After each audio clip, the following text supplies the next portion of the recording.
কিয়ামতের দিন অন্যায়ভাবে হত্যাকারীর কি শাস্তি হবে? ইসলামে মানুষ হত্যাকে দণ্ডনীয় অপরাধ হিসেবে সাব্যস্ত করেছে। অপহরণ, গুম, খুন, গুপ্ত হত্যা, মারামারিসহ সব ধরনের হত্যার ব্যাপারে সতর্ক করা হয়েছে।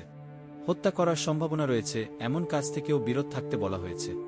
রাসূলুল্লাহ সাল্লাল্লাহু আলাইহি ওয়াসাল্লাম বলেছেন, তোমাদের কেউ যেন তার ভাইয়ের দিকে অস্ত্র তাক না করে, কারণ সে জানে না, হয়তো শয়তান তার হাত থেকে তা বের করে দিতে পারে, ফলে সে জাহান্নামের গহ্বরে নিক্ষিপ্ত হবে।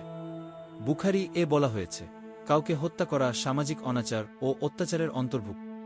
নিজের স্বার্থ হাসিলের মোহে প্রতিশোধ গ্রহণের অসৎ উদ্দেশ্য সাধনের জন্য যারা নিরপরাধ মানুষের হত্যাকাণ্ডে লিপ্ত হয়, তারা মানবতাবর্জী। পবিত্র কোরআনে হত্যাকাণ্ডকে চিরতরে নিষিদ্ধ ঘোষণা করে বলা হয়েছে, আল্লাহ যার হত্যা নিষিদ্ধ করেছেন, যথার্থ কারণ ব্যতিরেকে তোমরা তাকে হত্যা করো না। সূরা বনী ইসরাইল ৩:৩ এ বলা হয়েছে, বিশ্বের সকল ধর্ম হত্যার মতো জঘন্য অপরাধ থেকে বিরত থাকার জন্য নির্দেশ দিয়েছে। নিরীহ মানুষকে অহেতুক মেরে ফেলার চেয়ে ভয়াবহ পাপ আর সমাজে নেই। ইসলাম ধর্মের মর্মবাণী হল, মানবহত্যা মহাপাপ। মানবহত্যার মতো মানবতাবিরোধী অপরাধ বন্ধে ইসলামী শরীয়তের দিকনির্দেশনাগুলো মেনে চলা উচিত এবং অন্যকেও ধর্মীয় জীবনযাপনের প্রতি উদ্বুদ্ধ করা প্রয়োজন। মানুষ যত বেশি নৈতিক শিক্ষা অর্জন ও ধর্মীয় অনুশাসন মেনে চলবে, তাদের জীবন থেকে তত বেশি অপরাধপ্রবণতা কমে যাবে। জাহান্নামের আযাবের ভয়াবহতা কেমন হবে? হত্যাকাণ্ড প্রকাশ্যে করলে হয় প্রকাশ্য হত্যা, আর গোপনে করলে হয় গুপ্ত হত্যা। উভয় হত্যাকাণ্ডের শাস্তি একই, মৃত্যুদণ্ড।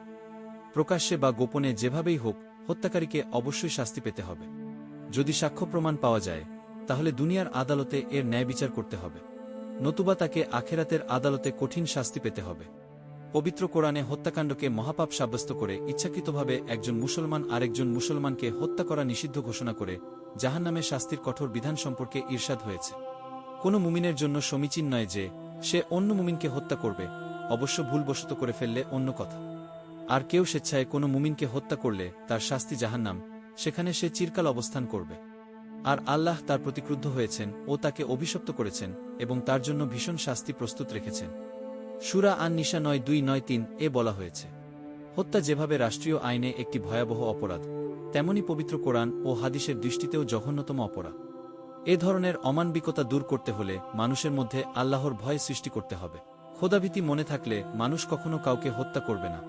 পরকালে আল্লাহর দরবারে জবাবদিহি করার অনুভূতি জাগ্রত থাকলে মানুষের মধ্যে অপরাধের মাত্রা অনেক কমে যায়, কারণ মানুষ জানে তাকে একদিন আল্লাহর সামনে বিচারের কাঠগড়ায় দাঁড়াতে হবে। তখন মানুষ হত্যার মতো মহাপাপের কথা জিজ্ঞাসা করলে সে কি জবাব দেবে? মানুষের অন্তরের এই অনুভূতি অন্যায় কাজ করতে বাধা দেয়। হত্যার জঘন্যতা ও হত্যাকারীর জন্য কঠোর শাস্তির কথা হাদিস শরীফেও উল্লেখ করা হয়েছে। রাসূলুল্লাহ সাল্লাল্লাহু আলাইহি ওয়াসাল্লাম বলেছেন, দুনিয়া ধ্বংস করে দেয়ার চেয়েও আল্লাহর কাছে ঘৃণিত কাজ হল মানুষ হত্যা করা। সুনানে তিরমিজি, কিয়ামতের দিন হত্যার বিচার করা হবে সবার আগে, তারপর অন্যান্য অপরাধের বিচার করা হবে। রাসূলুল্লাহ সাল্লাল্লাহু আলাইহি ওয়াসাল্লাম বলেছেন, কিয়ামতের দিন মানুষের মধ্যে সর্বপ্রথম যে মোকদ্দমার ফয়সালা হবে তা হল রক্তপাত, হত্যা সম্পর্কিত। বুখারী ও মুসলিম এ বলা হয়েছে, অন্যায়ভাবে একজন মানুষ হত্যা করাকে কোরআনে কারিমে সমগ্র মানবজাতিকে হত্যার নামান্তর আখ্যায়িত করা হয়েছে। এ প্রসঙ্গে কোরআনে কারিমে ইরশাদ হচ্ছে, যে কেউ প্রাণের বিনিময়ে প্রাণ অথবা পৃথিবীতে অনর্থ সৃষ্টি করা ছাড়া কাউকে হত্যা করে, সে যেন সব মানুষকেই হত্যা করে, এবং যে কারো জীবন রক্ষা করে, সে যেন সবার জীবন রক্ষা করে। সূরা আল মায়দা ৩:২ এ বলা হয়েছে, হত্যার প্ররোচনা দেয় এমন বিষয় যেমন হিংসা, বিদ্বেষ, ক্রোধ ইত্যাদি নিয়ন্ত্রণ করতে বলেছে ইসলাম। এ বিষয়ে রাসূলুল্লাহ সাল্লাল্লাহু আলাইহি ওয়াসাল্লাম বলেছেন, তোমরা একে অপরের সঙ্গে বিদ্বেষ পোষণ করো না, হিংসা করো না এবং একে অপরের পেছনে পড়ো না। আল্লাহর বান্দা সবাই ভাই ভাই হয়ে যা। কোনো মুসলিমের জন্য তার ভাইকে ৩ দিনের বেশি ত্যাগ করা হালাল নয়। মহান আল্লাহ তাআলা আমাদের ভালো মুসলিম হবার তৌফিক দান করুন, আমিন।